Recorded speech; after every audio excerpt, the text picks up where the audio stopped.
Hi, everybody. Tom Oates from the State Journal here. By now, we've rehashed every single play of the Packers' disappointing loss to Seattle in the NFC Championship game. And the conclusion everyone has pretty much reached is everybody should be fired except maybe Dom Capers. How's that for a switch? The truth is, in the NFL, every team but one goes home disappointed. The measure of that disappointment is very great for Packers fans, as it should be.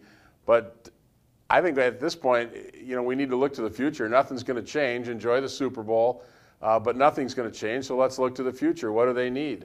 On offense, they certainly need to re-sign Randall Cobb and Brian Bulaga. I loved their offense this year. It led the league.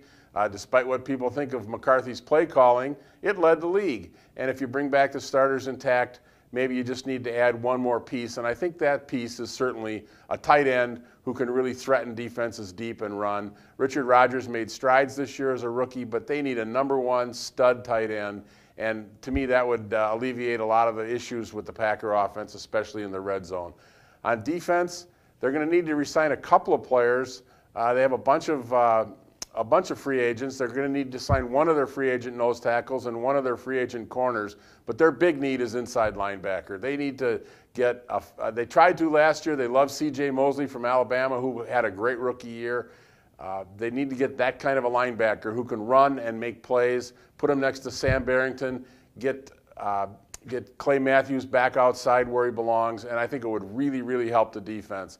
As for special teams, I don't often advocate for firing coaches. I don't know that that's necessarily anyone's job, and don't always feel comfortable doing it, but it might be time for a change at special teams. Mike McCarthy's acknowledged over the years the need for change. He's replaced Sean Slocum's assistant coordinator twice in the last 4 years.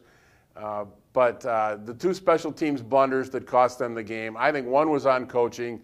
The fake field goal, I think that was coaching. They were not alerted that should have been a possibility, could have been a possibility, and it certainly should have been alerted because at that point in the game it was a possibility. The other one was playing.